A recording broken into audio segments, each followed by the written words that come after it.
Okay, we should be back, hopefully.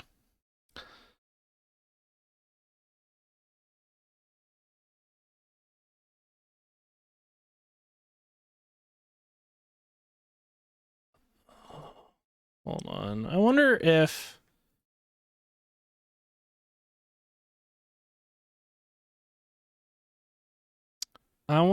it might be because of that option being turned on, deactivate while not showing. I wonder if that might cause it. All right, so here's what's super cool. I'm using this on N64 on Switch NSO, and it has the same, almost generally the same like range as actual N64, which is perfect. Because now this makes it feel like I can play this on a faster console, with somewhat, depending on if I like, you know, even bother trying to like, you know, want to actually be for professional and like frame cut this thing or whatever, right? Oh, whoops.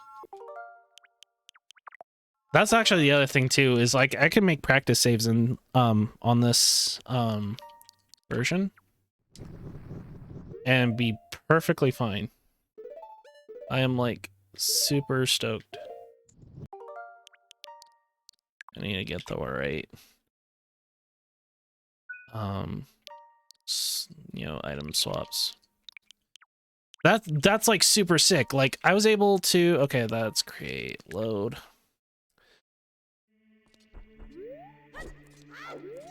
Like it's sweet. I'm able to do even like dot skip, like relatively consistent. And I say relatively consistent, like I'm not like the best at it, but you know, for example, there, that was like perfect, right?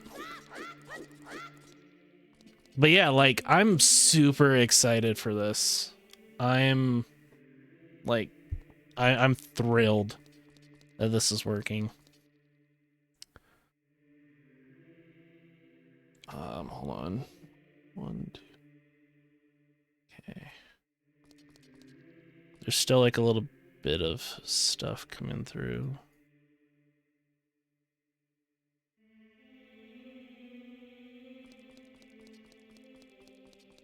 That seemed weird. Okay. But yeah, like, I'm really excited. I can't wait to play with this thing. Like, this actually makes me, so actually, you know what? Hold on. I know I said I was going to use Wii VC for Majora's Mask, but I low-key might... I might play... Yeah, okay, that loads super quick. Hold on. The resets are a little slow. Those menus are super quick. And this is, so I can actually choose. I can use the Japanese version to get to have ISG still be a thing if I wanted to, right? That's not even the best part. I can go over to the English version where there's some things that are like, I think, faster on English than it is on a Japanese in terms of Majora's Mask. And I can't remember what exactly it is, but I can do, you know, I can switch between the two if I wanted to. But like, point is that I have the power now to make it feel like an actual like N64 on NSO, and it doesn't, NSO does not feel like it's like a big huge hassle now either, because this controller has enough buttons. So like, how I'm able to navigate is, you think these would be like a turbo button or something like that because they're like not labeled or whatever. No, that's the home button and this is the minus button. So it's like fully usable on any and all consoles. And it's super weird though if you're like gonna try and use this on like PC or whatever, because like this is like start and select, I guess, according to like the makers of it, the Retrobit. According to Retrobit, this is start, this is select, and then I believe that would be guide button. So it would be really weird to like play retro games on PC, like supposedly if you're using like Steam input. But I can see this being like super useful. Like Castle Crashers, I know doesn't use the right stick, so like I could play use Castle Crashers using this if I wanted to, and I'm getting really excited. So, and I know I said I was gonna do the 3 heart challenge. I just wanted to show you guys this because I thought it was really cool. Let me just unplug. The problem is this, the other thing that I'm concerned with is what happens now with my Pro controller, right? Because I guess my regular Pro controller, I guess what happens with that is so the way that this controller has to connect is, like I said, through this USB receiver, right? And in order to do that, you have to turn on Pro wired communication.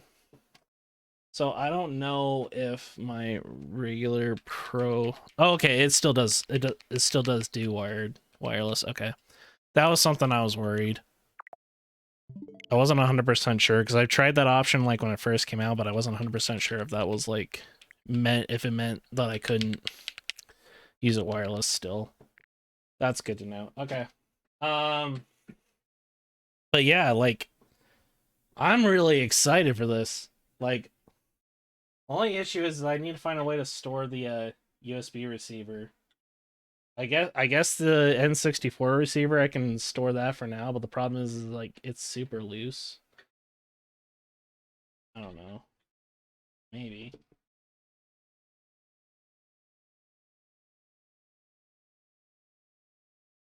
Yeah, no, I can store in there. It's just really loose.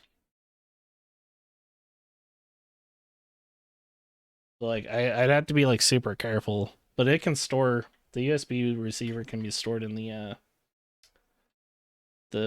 wireless dongle for the N64 receiver. So this actually may be proving useful, to be honest. So depending at the end of Skyward Sword and like my other playtestings that I'm gonna do, um, we may be looking at an NSO playthrough for Majora's Mask, which means we may be playing in Japanese at this point. I don't know for sure yet. So just thought it would be something cool to share with you guys really quick.